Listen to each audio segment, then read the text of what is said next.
Hello good morning friends. कल हमने stem cell के बारे में सीखा था। स्टेम सेल क्या होती हैं, कैसे होती हैं, उनकी क्या कैपेसिटीज़ होती हैं और क्लासिफिकेशन क्या होता है। आज हम सीखेंगे classification and different type of stem cell, कितने टाइप की होती हैं और उनकी क्या क्वालिटीज़ होती हैं। तो स्टेम सेल को क्लासिफाई किया जाता है on the basis of source of origin and on the basis of difference action potential. तो अगर हम स्टेम सेल को सोर्स ऑफ ओरिजिन को बेस बनाकर क्लासिफाई करते हैं तो स्टेम सेल टू टाइप की होती हैं, embryonic stem cell and adult stem cell.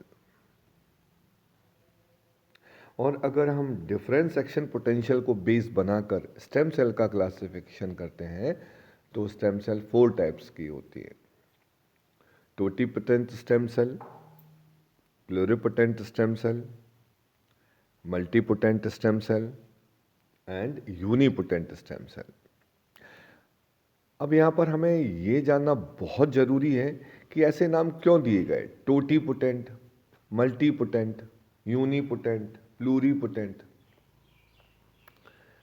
वो हम आगे जानेंगे। तो हमने अभी उन स्टेम सेल की पोटेंसी को बेस बनाया है और उसको क्लासिफाई किया है। तो ये चार टाइप की होती हैं: totipotent, pluripotent, multipotent and unipotent.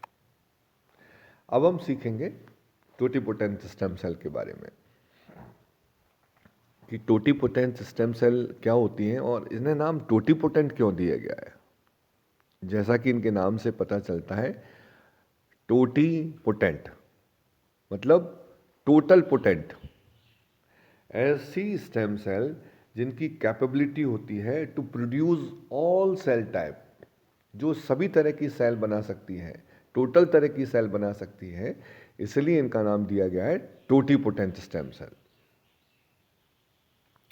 So, if we give a proper definition, totipotent cells have the capability to produce all cell types of the developing organism, including both embryonic and extraembryonic tissue. तो जो totipotent cell होती हैं उनकी एक बहुत बड़ी capability होती है, यही बहुत बड़ी विशेषता होती है कि वो किसी भी टाइप की सेल को प्रोड्यूस कर सकती है। इसीलिए इसका नाम दिया गया टोटिपोटेंट स्टेम सेल।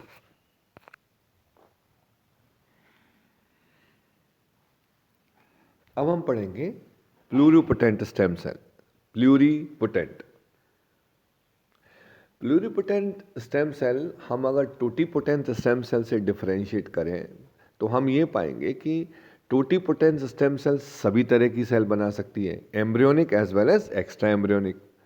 लेकिन प्लूरिपोटेंट स्टेम सेल की बात करेंगे तो हमें पता चलेगा कि प्लूरिपोटेंट सेल की यही विशेषता होती है कि वो केवल एम्ब्रियोनिक टाइप ऑफ सेल बना सकती है। Pluripotent cells can only make cells of the embryonic proper.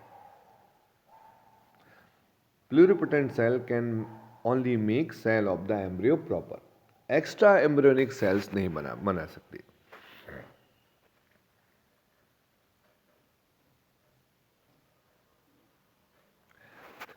So pluripotent cell can make cell of the embryo like germ cells, cell from any of the germ layer. Therefore, they can make any cell of the body. So this is about a pluripotent stem cell.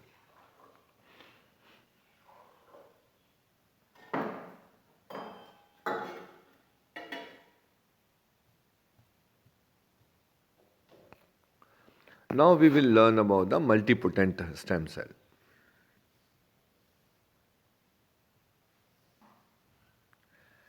Multipotent stem cell के बारे में हम बात करते हैं तो उसकी सबसे बड़ी विशेषता होती है कि मल्टीपोटेंट स्टेम सेल एक ही जर्म लेयर की सारी सेल बना सकती है। Means multipotent stem cell can only make cells within a given germ layer.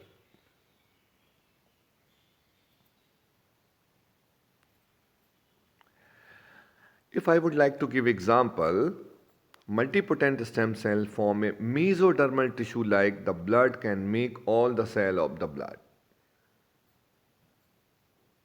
Multipotent stem cell form a mesodermal tissue like the blood can make all the cell of the blood.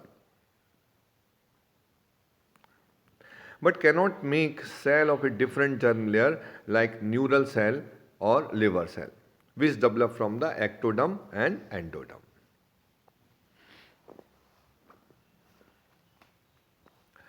अगर हम इसे और अच्छे से हिंदी में समझाते हैं कि जो मल्टीपोटेंट स्टेम सेल होती हैं वो एक ही जर्म लेयर से डेवलप हुई सारी सेल को बना सकती है।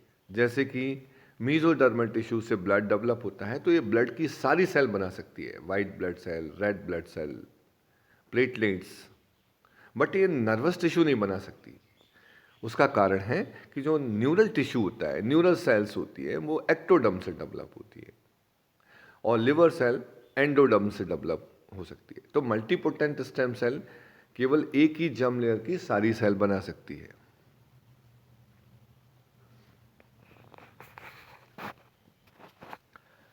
ये हमें मालूम होना चाहिए, 3 जर्म लेयर होती हैं, ectoderm, endoderm and mesoderm.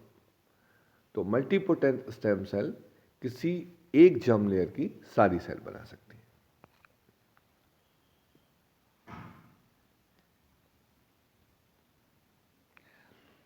C in this photograph, अगर मल्टीपोटेंट स्टेम सेल एक्टोडर्म की सेल बना रही है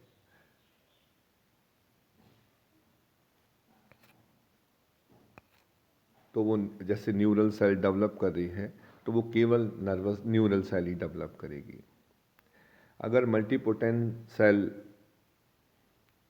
एंडोडर्म से ली गई है, एंडोडर्मल मल्टीपोटेंट सेल है, तो जैसे कि एंडोडर्म से हमने प्रीवियस स्लाइड में देखा लिवर सेल्स डेवलप होती हैं, तो वो लिवर सेल को ही स्पेसिफिकली डेवलप करेगा।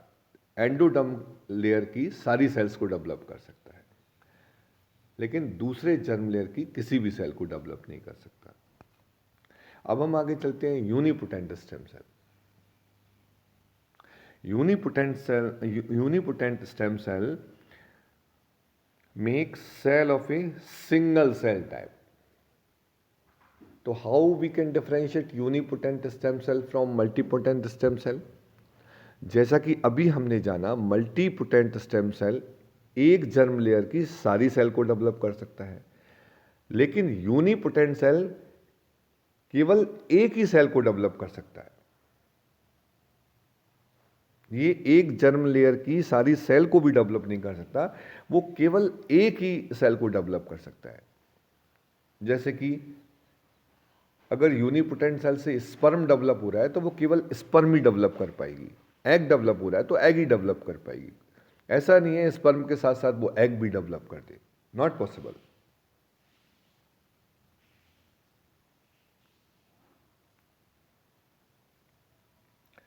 तो ये था multipotent stem cell, unipotent stem cell, pluripotent stem cell and totipotent stem cell का डिफरेंस। ये सेल कैसी होती हैं और किस तरह की सेल्स को डेवलप करती है।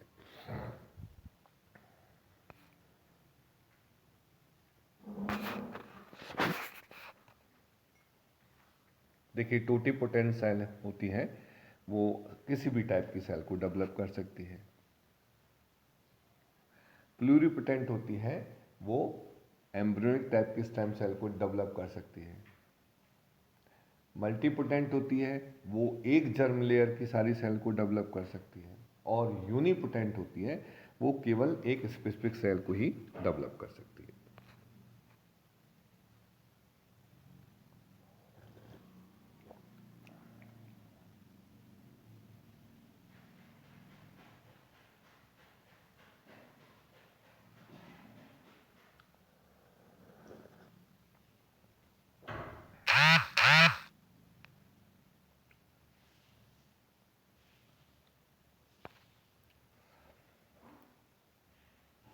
देखिए, ये एक बहुत सुंदर स्लाइड है। इसमें दिखाया है कि स्पर्म और oocyte जब मिलते हैं तो जाइगोट बनाते हैं, और जब वो फर्दरली डेवलप करता है 4 to 7 डे एम्ब्रियो में कन्वर्ट हो जाता है, तो उसमें एम्ब्रियोनिक स्टेम सेल डेवलप हो जाती है। लेटरली ह्यूमन फीटस में डेवलप हो जाते हैं। जब 5 to 7 डे एम्ब्रियो में डेवलप हो जाता है तो वहाँ से हम एम्ब्रियोनिक स्टेम सेल सेपरेट कर सकते हैं।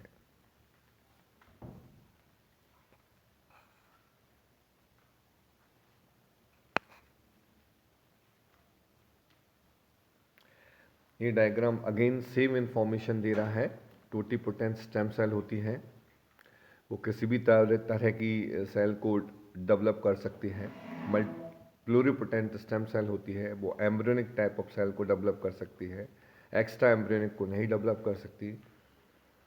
उसके बाद मल्टीपोटेंट होती है, वो किसी एक जर्म लेयर की सारी सेल को डेवलप कर सकती है।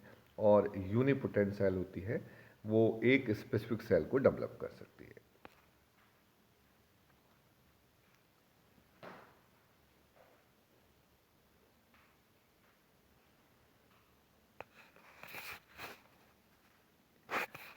यहां पर देखिए, after fertilization of egg and sperm there is zygote formation, और जाइगोट फॉर्मेशन के बाद ब्लास्टोसिस स्टेज आती है। जो ब्लास्टोसिस्ट होता है उसके इनर सेल मास में कुछ सेल्स होती हैं जो कि एम्ब्रियोनिक स्टेम सेल होती हैं, जो 50 to 150 इन नंबर होती है। इन सेल को अगर ले लिया जाता है इस स्टेज में, ब्लास्टोसिस स्टेज में, जो कि इनर सेल मास से सेपरेट होती हैं, और ये प्लूरिपोटेंट स्टेम सेल होती हैं, और इन प्लूरिपोटेंट स्टेम सेल को ग्रोथ फैक्टर के साथ मिला के कल्चर किया जाता है, तो इनसे काफ़ी सारी सेल डेवलप की जाती हैं, लेकिन वो एम्ब्रियोनिक नेचर की होती हैं, सारी एक्स्ट्रा एम्ब्रियोनिक नहीं होती हैं।